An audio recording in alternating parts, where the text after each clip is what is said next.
আসসালামু আলাইকুম রহমতুল্লাহ। সবাই কেমন আছেন? নিশ্চয়ই ভালো।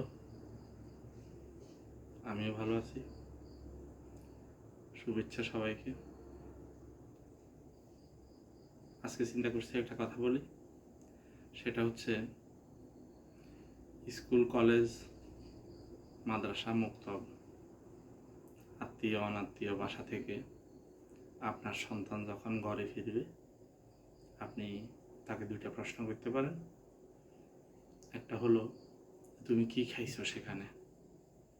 এটা এই জন্য প্রশ্ন করা যে স্বাস্থ্যসম্মত খাইছে কিনা বা অসুস্থ হওয়ার মতো কিছু খাইছে কিনা, তো একটু সতর্কতার জন্য। আর একটা হচ্ছে যে তোমাকে কেউ টাচ করছে কিনা, ছেলে হোক মেয়ে হোক, ছেলেকে বাবা, মেয়েকে মা। এই টাচটা একটু শিখাইতে হবে যে ব্যাড টাচ কোনটা, গুড টাচ কোনটা। অনেক সময় বিভিন্ন প্রতিষ্ঠানে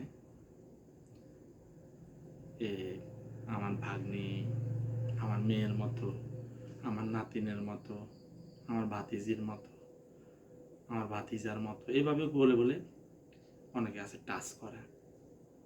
এটা আদৌ ঠিক না। এখান থেকে যত খারাপ জিনিসের উৎপত্তি, তো এটা আমরা অহরহ দেশে বিদেশে দেখছি। তো এই জন্য একটু প্রশ্ন করা দরকার, আর তাদেরকে শিখিয়ে দেওয়া দরকার কোনটা গুড টাচ, কোনটা ব্যাড টাচ। আজকে এই পর্যন্ত। ভালো থাকেন, সুস্থ থাকেন, সুন্দর থাকেন, আরামে থাকেন। আসসালামু আলাইকুম রহমতুল্লাহ।